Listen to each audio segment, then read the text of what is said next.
बिस्मिल्लाहिर्रहमानिर्रहीम अस्सलाम वालेकुम। मैं हूं अज़ीम और आप देख रहे हैं अज़ीम फूड सीक्रेट्स। में दुआ है कि अल्लाह ताला आप सबके रिस्क में ढेरों बरकत अता फरमाए।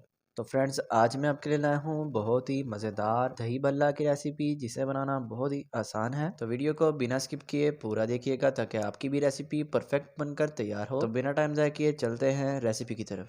तो भल्ले बनाने के लिए सबसे पहले मैंने ली है 1.5 कप दाल माश, जिसका वेट 250 ग्राम है, यानी 1 पाव। तो दाल को मैंने रात भर पानी में भिगो कर रख दिया था। तो दाल जो है वो इतनी नरम होनी चाहिए कि ये हाथ से आसानी से टूट जाए, इस तरीके से। तो जिस पानी में मैंने दाल को भिगोया था उसको मैंने अच्छे से इसमें से निकाल दिया है।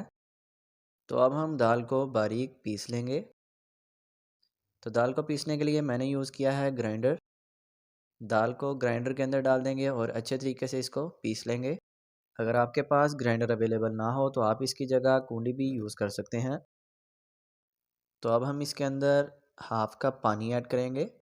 तो 1 पाव दाल के हिसाब से मैंने इसके अंदर हाफ़ कप पानी ऐड किया है। ना तो इससे ज़्यादा होना चाहिए और ना ही कम। तो दाल का मैंने अच्छे से पेस्ट बना लिया है, आप देख सकते हैं। तो काफ़ी थिक पेस्ट बना है। अगर आप इसके अंदर पानी की क्वांटिटी ज़्यादा कर देंगे तो ये पतला हो जाएगा और भले भी इसके सही नहीं बनेंगे। तो अब हम इसको एक बाउल के अंदर डाल देंगे। तो आप ये देख सकते हैं, इसी कंसिस्टेंसी की आपने पेस्ट बनानी है। तो अगर आप चैनल पर नए हैं तो जल्दी से सब्सक्राइब कर लें और साथ लगे बेल आइकन को भी दबा लें ताकि आप तक हमारी आने वाली नई नई वीडियोस बर वक्त पहुंच सकें। तो अब इसमें बेहतरीन टेस्ट के लिए हम इसके अंदर ऐड करेंगे 1 टीस्पून नमक, 1 टीस्पून सफ़ेद ज़ीरा, हाफ़ टी स्पून कुटी हुई सुरख मिर्च। तो एंड पे हम इसके अंदर ऐड करेंगे half tea spoon baking soda, या जिसे मीठा सोडा भी कहा जाता है। अब इन सभी चीज़ों को हम अच्छे तरीके से मिक्स कर लेंगे।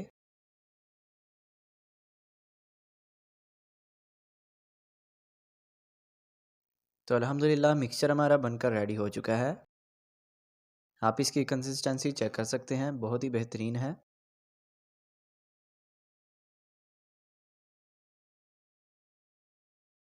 तो अब हम इसके भल्ले तैयार करेंगे। उसके लिए मैंने हाथ को तर कर लिया है।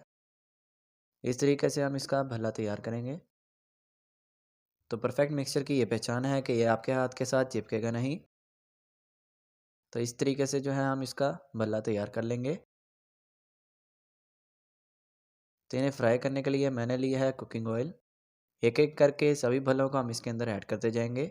तो इनकी फ्राइंग के दौरान आपने एक बात का ख़ास ख्याल रखना है। सबसे पहले आपने इसके फ्लेम को लो रखना है और 5-5 मिनट के लिए लो फ्लेम पर ही आपने इनको दोनों तरफ से फ्राई करना है। और एंड में आपने 2 मिनट मीडियम फ्लेम पर इनको फ्राई करना है। तो टोटल आपने 12 मिनट के लिए इनको फ्राई कर लेना है। तो भले हमारे अच्छे तरीके से फ्राई हो चुके हैं।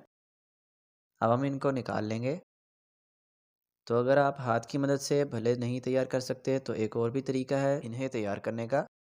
तो जिस तरीके से हमने हाथ को तर किया था उसी तरीके से हम चम्मच को तर करेंगे और मिक्सचर को चम्मच में उठाकर ऑयल में डालते जाएंगे।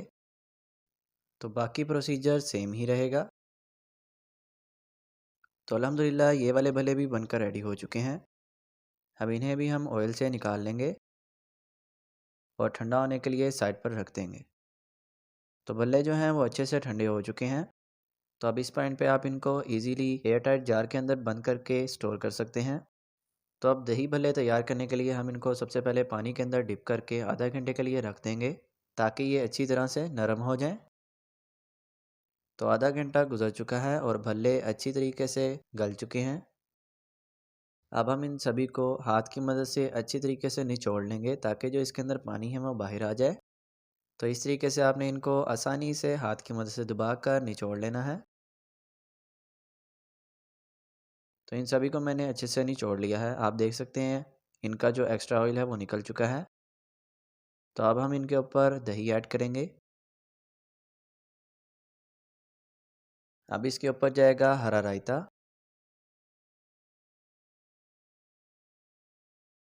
तो हरा रायता ऐड करने के बाद हम इसके ऊपर ऐड करेंगे इमली की खट्टी मीठी चटनी। तो इस मज़ेदार सी चटनी की रेसिपी का लिंक जो है वो मैंने डिस्क्रिप्शन बॉक्स में दे दिया है, आप वहाँ से जाकर देख सकते हैं। तो अब एंड पे हम इसके ऊपर ऐड करेंगे चाट का मसाला।